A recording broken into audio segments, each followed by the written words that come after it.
Siselang tema, lengguwahe, karahasan, sexual, horror o droga na hindi angkop sa mga bata.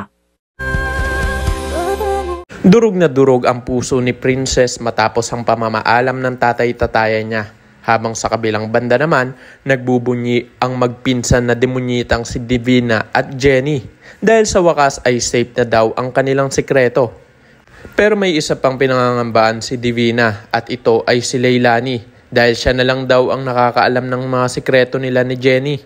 Sinabi naman ni Jenny na sa tingin niya ay takot na si Leilani kaya ayaw na niyang bumalik at magpakita sa kanila.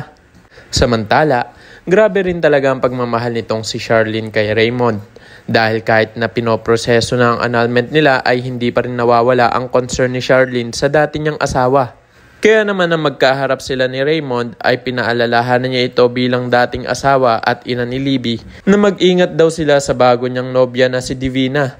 Ito namang si Raymond ay tuluyan na talagang na-brainwash ni Divina dahil imbes na mag-appreciate siya ng pag-aalala ni Charlene ay sinabi pa nito sa dati niyang asawa na baka hindi lang daw nito matanggap na sila na ni Divina. Sa kabilang banda, isang trahedya naman ang magaganap. Bigla na lang yayanigin ang gusali ng isang malakas na lindol.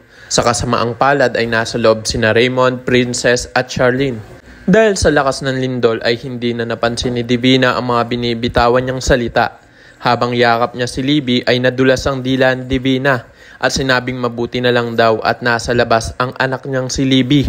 Mapapalingon naman si Baby at mabibigla sa sinabi ni Divina at magtataka siya kung bakit parang wala man lang itong concern kay Princess na nasa loob ng gusali. Samantala, malalagay sa alanganin si Raymond dahil babagsakan ito ng kahoy sa ulo. Dahil sa tapang ni Charlene ay nagawa niya pang hanapin si Raymond sa loob para iligtas at makakahingi siya ng saklolo sa mga rescuer. Pagdating sa ospital ay maraming dugo ang nawala sa katawan ni Raymond at kakailanganin niya ng blood donor sa lalong madaling panahon. Ang una nilang maiisip na makakapagsalin sa kanya ng dugo ay si Libby.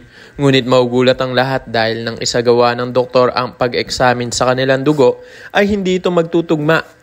Dito na babalik sa alaala ni Baby ang narinig niya mula sa bibig ni Divina na anak niya si Libby.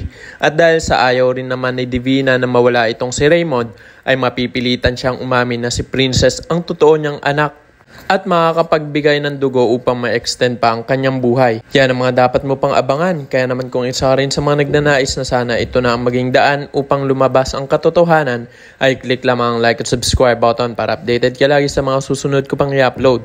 Maaari ka rin mag-iwan ng komento sa ibaba para sa iyong mga saloobin at suwestyon. Maraming salamat sa iyong panonood.